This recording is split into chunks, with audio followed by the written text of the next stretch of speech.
नमस्कार दोस्तों, मैं और मेरे सहयोगी देवेश राजपूत आज आपको फिर से रूबरू कराने वाले हैं अपने ज़िला बिजनौर की एक ऐतिहासिक स्थान से। जी हाँ दोस्तों, आप मेरे पीछे जैसे देख रहे हैं आपको एक हवेली दिखाई दे रही है और दोस्तों ये वही हवेली है जहाँ पर हमारे यहाँ का जो प्रसिद्ध डाकू रहा है, डाकू सुल्ताना डाकू जिसे कहा जाता है, और उसने अपनी सबसे लास्ट जो डकैती थी, सबसे आखिरी डकैती इसी हवेली में डाली थी आकर। और मैं चाहूँगी आपको दिखाएं, देखिए वो वहाँ पर एक खिड़की बनी हुई है नीचे की ओर, वो खिड़की है जिस खिड़की को तोड़कर वो इस हवेली के अंदर गया और यहाँ पर उन्होंने डकैती डाली। तो किस तरह से इंसिडेंट हुआ था, क्या क्या हुआ था उस समय, वो सारी जानकारी आज हम आपको देंगे और इस हवेली को भी आपको अंदर से दिखाएंगे कि कैसे हुआ करती थी पहले के जो जमींदार होते थे उनकी आलीशान हवेलियाँ। तो जो सिब्बा सिंह जी थे उस समय इस हवेली के ऑनर थे, तो उनके वंशज आज भी यहाँ पर रहते हैं। आज हम आपकी उनसे मुलाकात भी कराएंगे, बात भी कराएंगे और यहाँ का पूरा इतिहास दिखाएंगे और पूरी हवेली आपको दिखाएंगे। तो आइए दोस्तों, बने रहिए हमारे साथ और चलते हैं हवेली के अंदर। तो ये गांव है जालपुर गांव और जालपुर में ये हवेली स्थित है और कहा जाता है कि यहाँ पर लगभग 100 लोगों के दल के साथ जो सुल्ताना डाकू ने उसने यहाँ पर हमला किया था और यहाँ पर काफ़ी समय तक गोलाबारी हुई थी। जो यहाँ के रक्षक थे इस हवेली के और उसके साथ उस गिरोह के जो आदमी थे सुल्ताना डाकू के, उन दोनों में गोलाबारी हुई, काफ़ी घमासान रहा। और देखिए आज भी इस हवेली के दरवाज़ों पर उन गोले के निशान बकाया है। देखिए ये सारे निशान जो है ये उन्हीं गोलियों के हैं, जो गोली बाहर से उन लोगों ने चलाई होंगी, तो उन गोलियों के निशान आज भी इन दरवाज़ों पर। और ये देखिए यहाँ पर जो फाले होते हैं, कुल्हाड़ी होते हैं, उनसे हमला करके गेट को तोड़ने की लगातार कोशिश की गई। और जैसा मैंने आपको अभी बाहर दिखाया था कि जो बाहर खिड़की थी उसे तोड़ के बाद में वो उससे अंदर घुसे, क्योंकि पहले के जो किले के दरवाजे हुआ करते थे वो बहुत मजबूत होते थे। एक किला नुमा ही हवेली है और काफ़ी मजबूत दरवाजे। देखिए यहाँ पर कुल्हाड़ी से हमला किया हुआ है। चाहूँगी कि दूसरे गेट पे दिखाएं, वहाँ पर भी कुल्हाड़ी के हमलों के निशान हैं।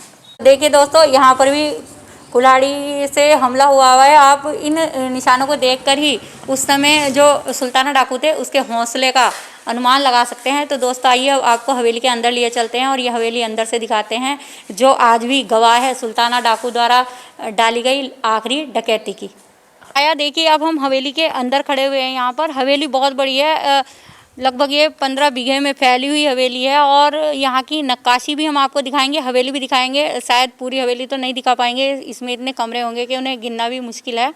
लेकिन जो मैंने जैसे आपको बताया कि यहाँ पर सिब्बा सिंह जी जो जमींदार थे उनके वंशज आज भी यहाँ रहते हैं और बहुत अच्छी तरह से उन्होंने अपनी इस प्राचीन धरोहर को मेंटेन किया हुआ है। तो ज़्यादा से ज़्यादा जानकारी लेने का प्रयास करते हैं हम इस प्राचीन हवेली और उस पड़ी हुई डकैती के बारे में। तो सर सबसे पहले तो आप अपना परिचय दीजिए।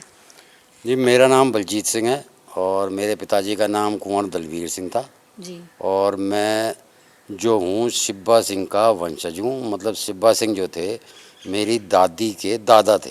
अच्छा, तो अच्छा जैसे यहाँ 1922 में जो एक डकैती पड़ी थी जो सुल्ताना डाकू द्वारा डाली गई थी, तो उसमें लगभग डकैती में क्या क्या गया था यहाँ से?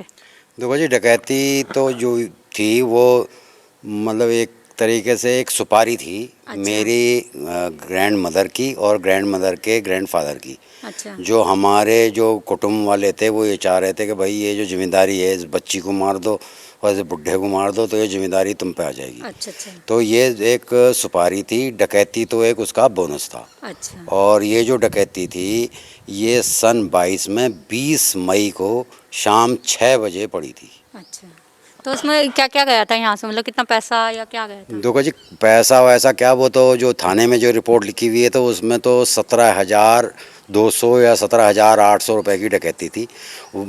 वो इतना था कि यहाँ जब डकैती हुई तो वो अगर जो ले जा सकते थे तो वो ले गए और जो नहीं ले जा सकते थे वो सब में आग लगा गए थे। अच्छा। मतलब इतना था कि मेरे परिवार वालों को अगले दिन पहनने के कपड़े भी नजीबाबाद से मंगाने पड़े थे। अच्छा। क्योंकि वो सब चीज़ में आग लगा गए थे और जितने कमरे थे उनमें सब में आग लगा गए थे।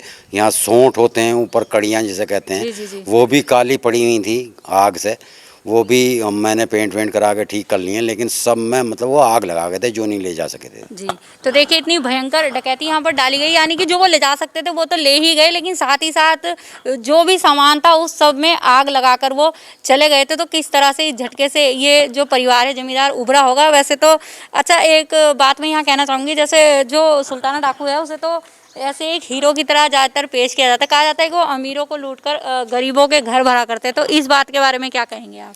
देखो जी, ये बात बिल्कुल सही है और मैं आपको बता दूं कि मुझे इसमें कोई शर्म भी नहीं है कि जितने भी ये ज़मींदार या स्टेट वाले थे, जी। ये सब अंग्रेज़ों के पिट्ठू थे। अच्छा। तो जब ही इन्हें ओहदा और जब ही इन्हें वो मिलता था, क्योंकि आप देखोगे क्रांतिकारी कोई भी अच्छी मतलब अमीर फैमिली से नहीं बना, जी। क्योंकि अगर बनते तो उनकी सारी प्रॉपर्टी जब्त हो जाती। अच्छा। तो दूसरी तरीके से मेरे बुजुर्गों के लिए वो डकैत था क्योंकि भाई सब कुछ लूट के ले गया था। जी, जी। लेकिन और पब्लिक के लिए और आज मेरे लिए भी वो डकैत नहीं था, अपने आप को एज अ फ्रीडम फाइटर मानता था। उसने अपने घोड़े का नाम चेतक रखा हुआ था और अपने कुत्ते का नाम उसने रखा हुआ था राय बहादुर। अच्छा। क्योंकि वो अंग्रेज़ों से चिढ़ता था और अंग्रेज़ों के जितने भी पिट्ठू थे जो ज़मींदार उनसे चिढ़ता था, उन्हें लूट के वो गरीब आदमियों की लड़कियों का ब्याह करवाता था, गरीब आदमियों की मदद करता था। तो एक तरीके से ये कह लें कि इंडियन रॉबिन हुड था सुल्ताना। जी। तो देखिए, जैसे हम सभी जानते हैं कि सुल्ताना डाकू को इंडियन रॉबिन हुड की उपाधि दी जाती है और खुद जमींदार के वंशज होते हुए भी बलजीत सिंह जी का यही कहना है कि ये बातें बिल्कुल सत्य हैं। तो इस रॉबरी के बारे में हमने आपको बता दिया है, उसके निशानात भी दिखाए हैं। तो आइए आपको दिखाते हैं मुख्य मुख्य चीज़ें इस प्राचीन हवेली की। के लिए मैं कहना चाहूँगी कि बलजीत जी का परिवार भी धन्यवाद का पात्र है, क्योंकि एक हमारी प्राचीन जो है धरोहर ही कह सकते हैं। इस तरह की चीज़ें अब बहुत कम दिखाई देती हैं। तो ये फ्रंट बना हुआ है। अच्छा, तो बलजीत जी, जैसे ये दरवाज़ा जो लगा हुआ है, ये पहला ही है या आपने कुछ चेंज करा है इसमें? ये देखिए जी, कुछ थोड़ा बहुत तो रेनोवेट करवा दिया। हाँ। लेकिन वैसे ये दरवाज़ा वगैरह सब यही है। अच्छा। और वो जो डकैत जो आए थे, हाँ, हाँ। वो इसे भी नहीं तोड़ पाए थे। और यहाँ एक बैल टांगा था, उसे मतलब यहाँ खड़ा करके अच्छा। और सीढ़ी के रूप में इस्तेमाल करके और यहाँ से ये चढ़े थे। अच्छा। जब ये अंदर आ गए तब इन्होंने ये खोला था। ये नहीं अच्छा। तोड़ पाए थे। तो देखिए, इतने मजबूत यहाँ पर दरवाजे लगाए जाते थे कि इसे तोड़ नहीं पाए थे। ये हवेली का फ्रंट है, यहाँ से अंदर कमरे बने हुए और जैसे पहले कड़ियों वाले दरवाजे हुआ करते थे, इस तरह से अंदर से हवेली बनी हुई है। जी, आप बता सकते हैं कि आपकी इस हवेली में लगभग कितने कमरे बने हुए होंगे? देखो जी, कमरे शहर के हिसाब से तो मतलब कम ही होंगे, लेकिन गांव के हिसाब से जो जिन्हें कोठे कहते थे, तो मेरे ख्याल से 25-30 तो होंगे ही होंगे। अच्छा। बल्कि ज़्यादा भी हो सकते हैं, क्योंकि हाँ। हमने भी ना गिने। अच्छा। हाँ जी। तो देखिए, 25-30 कोठे इसलिए कह रहे हैं क्योंकि यहाँ पर जो पहले जो मकान बनते थे, मैं आपको बता दूं कि जो सोट होते थे उनसे बने हुए होते थे, उसी तरह की हवेली बनी हुई है। यहाँ पर देखिए, ये मैं आपको एक बात और यहाँ पर बताना चाहूँगी कि ये जो आप यहाँ पर फर्श देख रहे हैं, ये भी सारा पुराना ही फर्श पड़ा हुआ है, क्योंकि उस समय के जमींदार थे तो ठाट वाले रहते थे, रसूख वाले रहते थे। का फर्श यहाँ पर पड़ा हुआ है और सारा का सारा। एक बार चाहूंगी कि छत भी दिखाएं। दोस्तों, पहले इस तरह की छतें बनाई जाती थी, अब ये धीरे धीरे ये भी लुप्त होती जा रही हैं। अगर आप अपना इतिहास देखना चाहें तो इन जगह पर देख सकते हैं। और ये भी कहना चाहूँगी कि इन्होंने जो मेंटेन की है हवेली, बिल्कुल आज भी ये जमींदारों वाली हवेली की तरह इन्होंने मेंटेन की हुई है। ये नहीं किया इन्होंने कि शहरीकरण कर लिया इसका। यहाँ पर आपको आएंगे आप तो आपको जमींदारों वाला लुफ्त आएगा, आपको ऐसा ही लुक मिलेगा कि आप किसी जमींदार की हवेली में घूम रहे हैं। तो जैसे इतना बड़ा आंगन बना हुआ और यहाँ पर डकैती पड़ी है, तो इस आंगन की भी कोई खास बात है यहाँ पर? जी, खास बात है कि डकैती के बाद एक जो डकैत था वो हमारे यहाँ एज अ नौकर रखा गया था। अच्छा। उसे नांगल थाने में रोज़ हाजिरी लगा के आनी पड़ती थी और वो यहीं काम करता था। अच्छा। तो वो मेरी ग्रैंड मदर की मदर को उसने सारी चीज़ बताई, कैसे घुसे अंदर, क्या हुआ। और उसने ये बताया था कि इस जगह जहाँ हम खड़े हैं, यहाँ तसले में उन्होंने घी बूरा खाया था जब डकैती कंप्लीट कर ली थी। अच्छा। उसके बाद यहाँ यहीं से घी लिया, यहीं से बूरा लिया और यहीं तसले मिला कर सब ने यहीं खाया था। अच्छा, इसी जगह पर? इसी जगह पे। तो देखिए दोस्तों, पहले डकैती डाली, चीज़ों को आग भी लगा दी और उसके बाद घी बूरा भी तसले में भर के सब यहाँ से खा पी के तब वो लोग गए थे। को हमने हवेली दिखाई, लेकिन सबसे जो मुख्य बात है इस हवेली की, मैं आपको ये बताना चाहूँगी। जैसे आजकल हम लोग सीमेंटेड मकान बनाते हैं और ज़्यादातर उनमें कहीं दरार आ जाती है और दिक्कत होती है, ज़्यादा नहीं चलते। और ये सारी छतें जो हैं वो कली और चूने की बनी हुई हैं और इतनी मजबूत हैं। देखिए, इसमें तिमंजला खड़ा है, पूरी हवेली इनके ऊपर है। और जो यहाँ के ऑनर हैं वो हमारे साथ हैं, पूछते हैं लगभग कितनी पुरानी हवेली है। तो सर, ये कितनी पुरानी होगी लगभग हवेली है? देखिए जी, इसका रिटन रिकॉर्ड तो नहीं है, लेकिन जो हमारी दादी की अम्मा थी या और जो पुराने बुजुर्ग थे, वो ये बताते थे कि साहब जिस साल टीपू सुल्तान मरा था उस साल की बनी हुई है। अच्छा। तो मैंने देखा, और आपको भी पता हो हिस्ट्री में, तो 1799 में टीपू सुल्तान की डेथ हुई थी। तो हम तो यही मानते हैं कि ये 1799 की बनी हुई है। 1799 की। जी। अच्छा, तो ये तो जैसे यहाँ पर लिंटर नहीं है, ये तो छत आपने जैसा बताया था हमें कि कली चुनने की है, तो इसमें दिक्कतें आती हैं कुछ?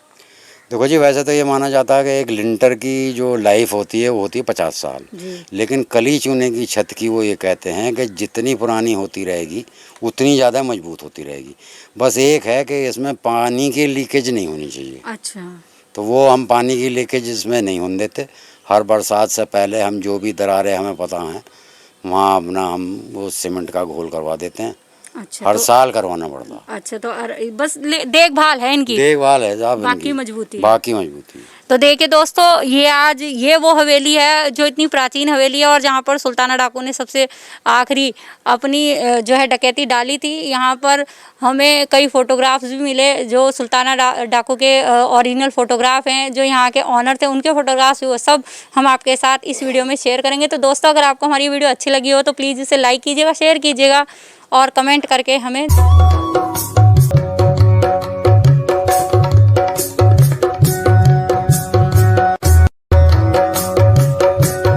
नमस्कार दोस्तों, मैं और मेरे सहयोगी देवेश राजपूत